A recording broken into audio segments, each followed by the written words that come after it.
Good evening. Inside the corridors of power in Washington this week, a critical meeting unfolded, chaired by President Donald Trump alongside former UK Prime Minister Tony Blair, Jared Kushner and the Middle East advisor Steve Witkoff. Their urgent agenda: the war in Gaza, the detainee crisis, food aid delivery and plans for rebuilding a shattered region, or what they call the day after. Blair envisioned Gaza rising from the ashes like Dubai, coupled with ideas of shared or international governance. Yet outside the walls of diplomacy, relentless military escalation threatens millions with displacement and famine. While the US blocks aid funds and revokes Palestinian officials' visas, sparking intense debate, what truly transpired behind these closed doors? Between Washington, London and Tel Aviv, how are the futures of Gaza's people being shaped? And what scenarios shape the fate of the besieged Strip? Welcome to Think Tank.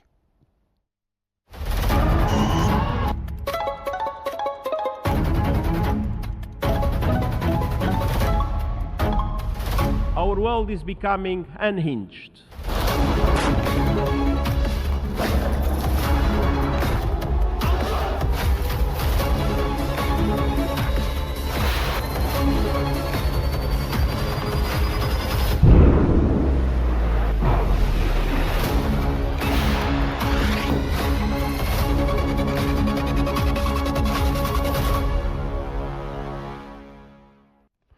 Secretary of State Marco Rubio announced that the US will not issue visas to Palestinian officials from the Palestinian Authority and Palestine Liberation Organization who are not part of the Palestinian mission at the United Nations. The New York Times stated that this aims to prevent their attendance at the upcoming UN General Assembly. Rubio demands the PA stop pursuing legal actions against Israel in international courts and halt efforts to gain unilateral recognition of a Palestinian state. The move clouds the attendance of Palestinian President Mahmoud Abbas, who advocates for Palestinian statehood but opposes violence. The ban follows declarations by France, Canada and possibly Britain to recognize Palestine at the Assembly, signaling geopolitical tensions. Abbas's office condemned the visa restrictions, viewing them as violations of international law. Rubio's decision reflects the Trump administration's tougher stance on Palestinian issues compared to previous US policies.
Now to unpack the dynamics inside the White House and among global powers surrounding Gaza, exploring this tripartite meeting between Washington, London and Tel Aviv and what it means for the future. Joining us is Ayman Al-Rakab, who is a political science professor. Joining us from Cairo. Welcome to Think Tank. Now, Professor Al-Rakab, from your perspective, what would you say the significance is of the meeting this week on August 27th, chaired by President Trump? We're going to get into the details of the meeting, but is the meeting in itself significant? After greetings, of course, the details of meetings cannot be talked about with by anyone. It's what is all known that this meeting tackled the second day, the day after the war, the post where how Gaza will be, who will governance it, and how they will rebuild it. Actually, those who discuss Gaza are not anything, Palestinians are not included, whether Tony Blair or Jared Kushner or the US president. To be real, this meeting is to talk about Gaza's future, and there is no any Palestinian representation in this meeting.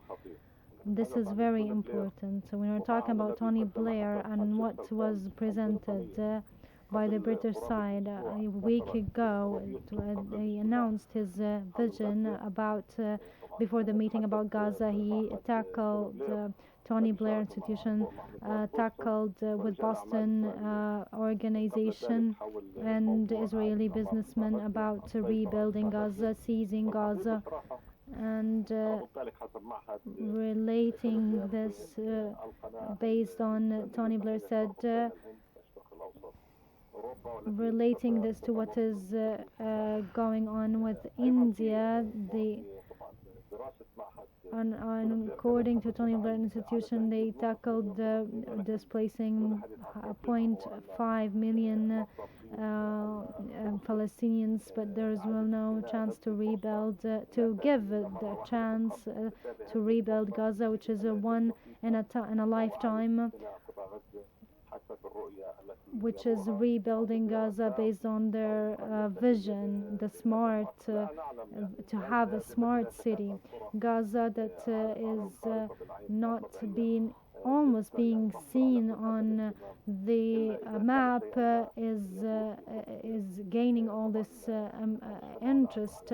It will not gain all of this interest unless there is something behind it. Well, joining us now, joining the discussion is Ihsan El-Khatib, who is a professor of political science, joining us from Kentucky. Thanks for being here with us, Professor El-Khatib. We're just talking about this meeting that was at the White House this week.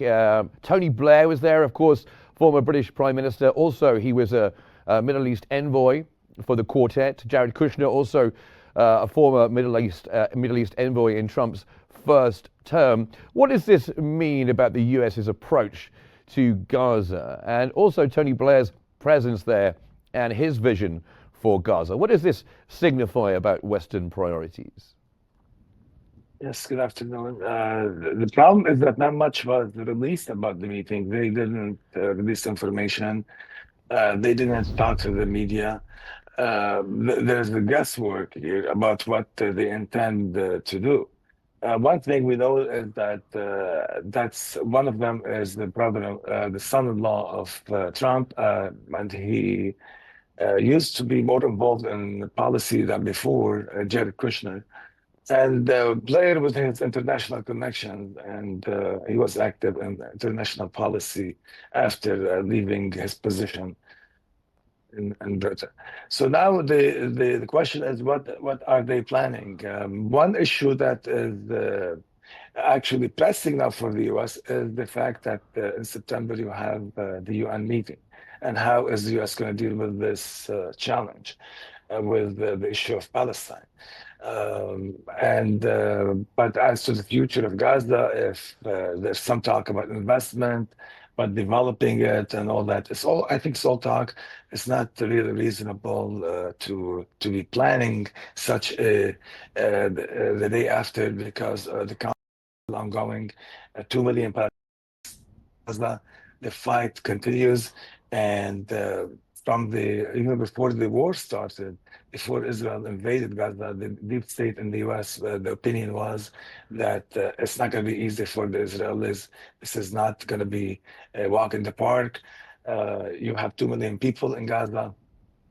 Israel will be bogged down in Gaza, and there'll be guerrilla warfare for years, not days. So I don't see that not really concerned that this meeting will really solve the problem and that they can develop it, to be something of Riviera, of the Middle East and all that.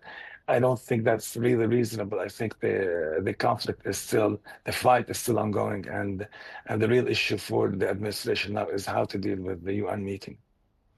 Yes, and coming to you, Professor Al-Rakab, there has been, you were both saying, we don't know the full details of the meeting, but one of the things that we are hearing is that there was a proposal, we think, by Tony Blair for some kind of international or shared governance of Gaza after the war. What do you think the implications are of that?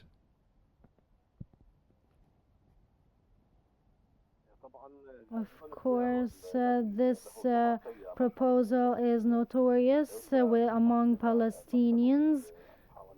It's attempts to pressure President Abu Ammar when he was the UK Prime Minister, but and after that, now he has a negative impact,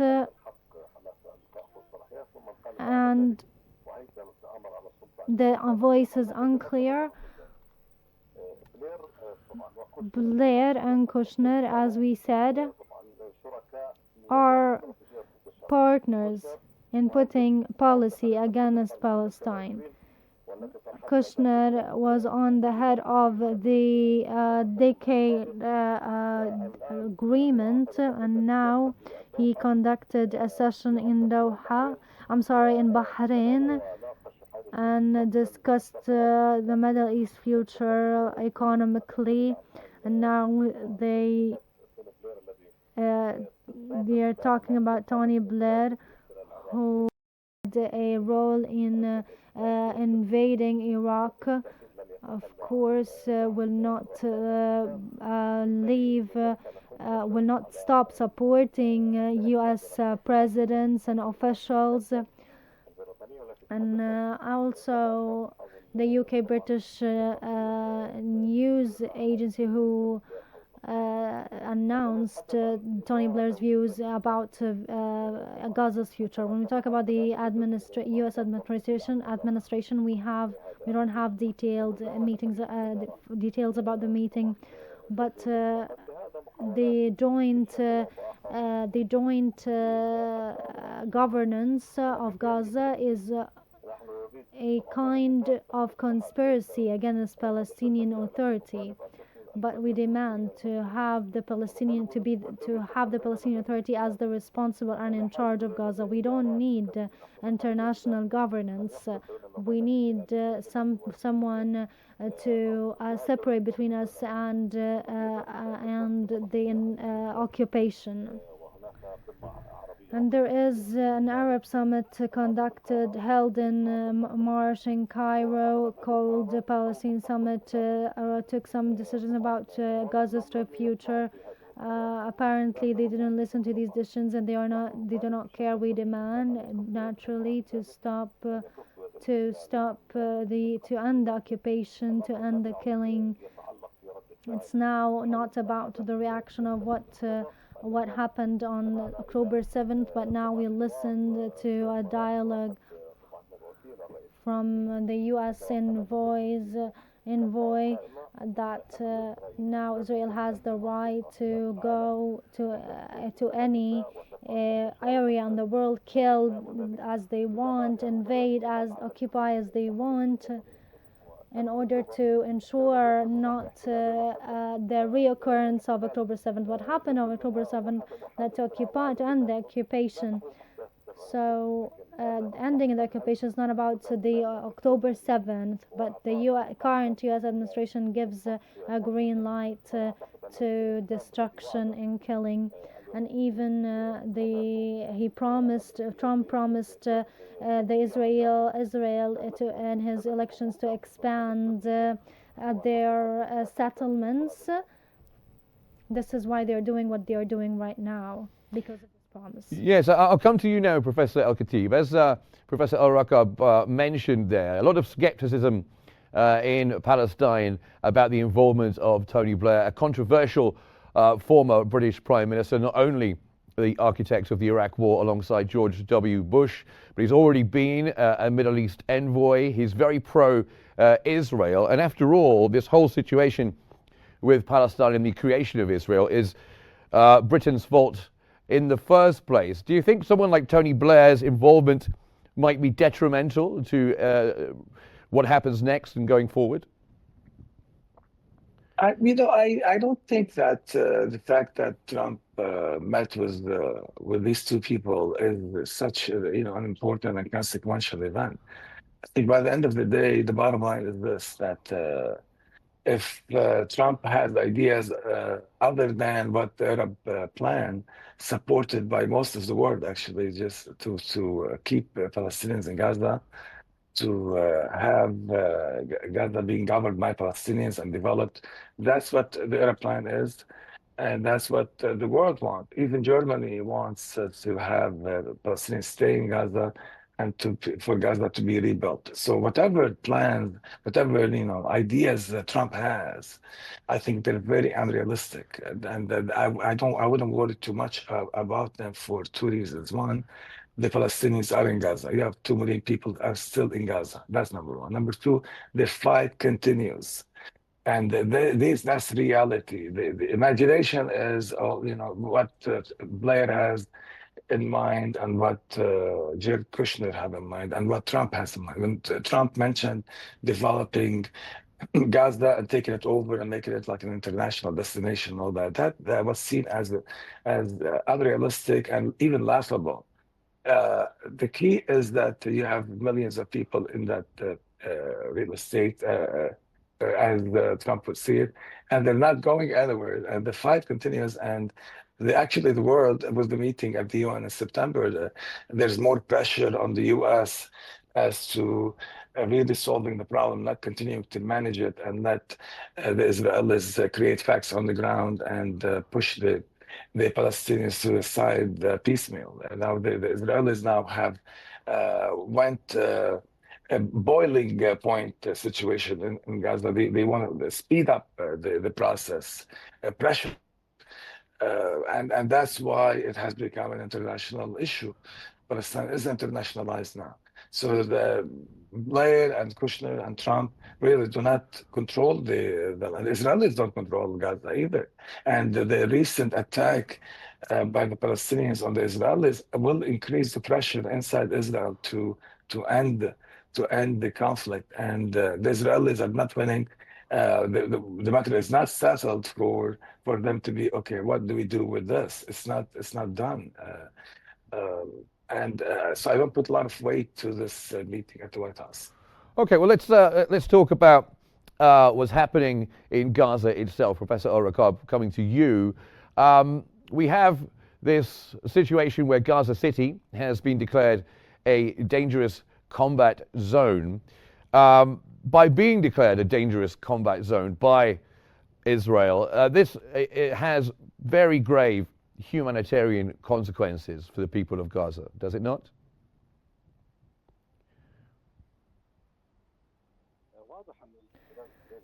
It's apparent that Israel doesn't care about what Gaza. What happens in Gaza and the North Gaza is clearly announcing that is only not a combat zone, but also they didn't only announce it as combat zone. They also restricted aid process there. And this is not did even take place in tactic poses areas. They don't have any red lines. The other thing, in addition to stopping to hindering the Gaza City, they restricted the aid entry to the north city as well, and to push the population voluntarily to get aid on from the south. This a gradual plan is to displace population, civilians from the north of Gaza, from Beit Hanun, Beit Lahia, and which is about 1,200,000 population. They want to push them to the south, which is already crammed and has no space for them. And the area which includes about 1.2 thousand million in the south. This area on the borders will not be enough.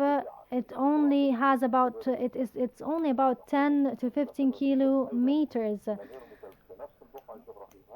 This is crazy to push the other million to this area. And after displacing the civilians from North Gaza to the south will result in a great prison. This is what they want as their policy, without taking care of paying attention to any condemnation or any calls internationally. They know very much how much aid trucks were being spoiled on the borders. More than 60% of aids are Egyptians. Some countries were only saying flags, were only saying words without any actual aid entering Gaza from them. And Professor El-Khatib, another shocking development this week was seeing that the US is revoking visas for Palestinian officials ahead of the UN General Assembly. What signal does that send, or is it meant to send? Yeah, this is the problem, actually. So the US doesn't support the Palestinians going the diplomatic route. They don't support Palestinians going using violence as in Hamas in Gaza. So what do the Americans want? But this is not new. In 1988, the US refused to give a visa to Arafat to attend the UN, and then the UN meeting was moved to Geneva for 1 month for Arafat to be able to talk at the UN meeting. So this is the problem with the United States, is that it's managing the conflict. It's not being an honest broker. That's why the problem has not been solved. The world knows that the solution is the two-state solution, and we know how to solve the problem. There's no political will. The Americans pretend to be working on a solution along these lines, but in reality, they're not. And Senator Mitt Romney, when he ran against Obama, and Obama was the incumbent at the time, Mitt Romney said, we don't have a solution. All we do, our policy on that conflict is kicking the can down the road. And which was honest from the man. The US has no intention of solving the problem, because they know the Israelis don't want. There are hundreds of thousands of settlers in the West Bank, and the world now is saying we had enough. So with the Saudi initiative, with the other countries on board, there's going to be a meeting at the UN, and now they want to internationalize Palestine again. And try to do something about it. But Gaza is not happy time for the US. Gaza is not happy time for the Palestinians. Gaza is not happy time for the Israelis. If they think that these people are magically going to disappear, that's not going to happen. That's unrealistic. You have millions of people in Gaza. You have Hamas fighting, and they're able to fight for years. You have hundreds of kilometers of tunnels. This is not, they're living in, the problem with the Israelis is that they're being misguided, and Americans are being misguided with them. Just denying the visa for the Palestinians to come to the UN is not going to change anything, really, because the Palestinians already have a delegation at the UN that can represent Palestine and be there while the issue is being discussed. I think the US is isolated on this issue, and with the Israelis, and they're losing the diplomatic battle for sure. Professor Al-Rakab, they have managed to link these visa restrictions to the Palestinian Authority making actions like appealing to the International Criminal Court, and also efforts to gain international recognition of a Palestinian state. So this is payback. This is do as you're told, or we won't let you come to the UN, basically, is it not?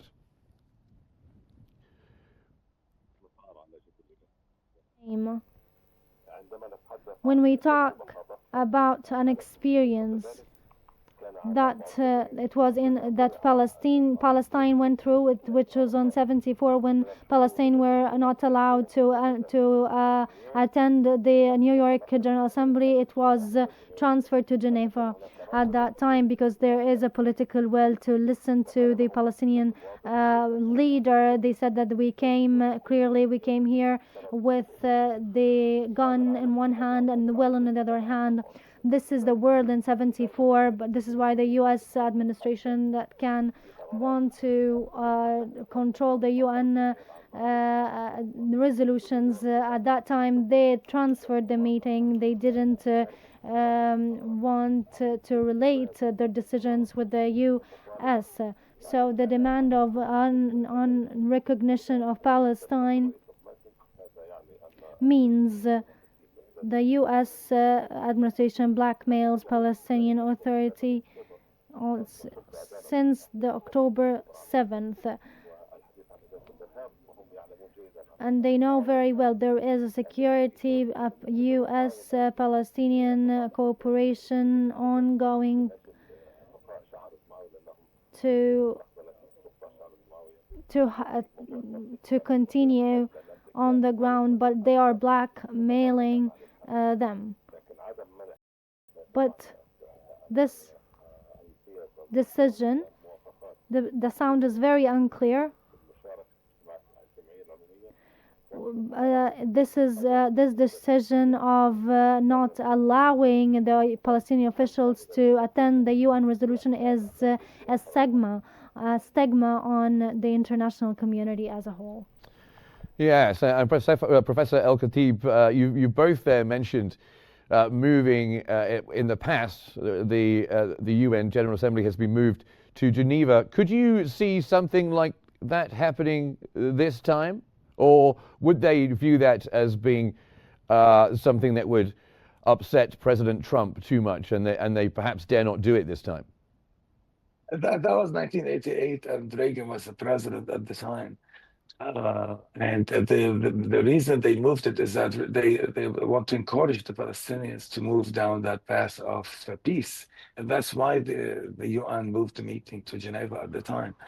The Americans cannot really exclude Palestinians from this discussion, from this presence, because that's they're there on the land, and that's their issue. They have to be there. I don't see that happening, moving the meeting. The key is that I don't think the issue is making Trump angry, because Trump doesn't really care about the UN, and Trump thinks that the UN is irrelevant.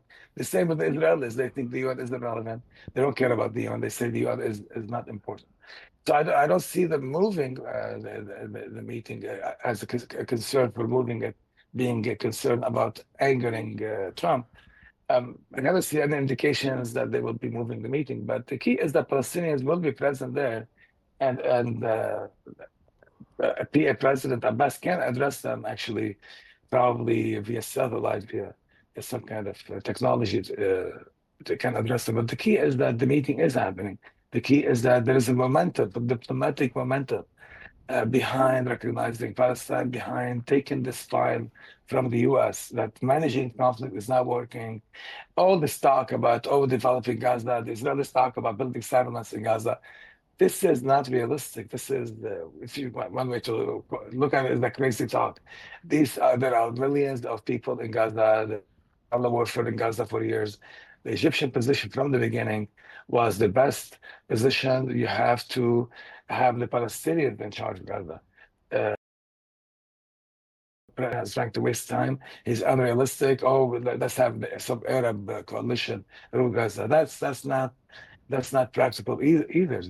You have millions of people between the river and the sea, and this is not the first time they have a round of conflict, violence.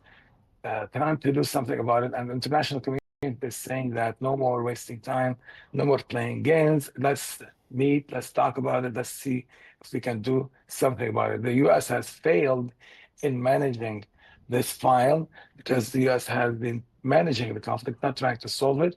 And the US has been a dishonest broker. That's the problem. So the world is saying we had enough. We want to do something about it. And the genocide in Gaza has been the momentum behind it, not the October 7 attack. The October 7 attack did not create this momentum as the Israelis claim. It's the reaction of the Israelis out of bounds. The genocide in Gaza is the reason for the momentum on the diplomatic front. Well, thank you very much, both of you, for joining us here on Q News. I'm El Rokab, a political science professor, joining us from Cairo, and Ihsan El-Khatib, joining us from Kentucky, a political science professor also. Thank you very much for your critical insights into these issues. Now, as political strategies unfold and military operations persist, Gaza's future hangs in fragile balance. Between hope, hardship, and contested power, the world watches, wondering who truly holds the keys to peace. That brings us to the end of today's episode of Think Tank, where we always try to unveil the complexities of our changing world. Thanks for watching, and stay tuned for more updates here on Q News.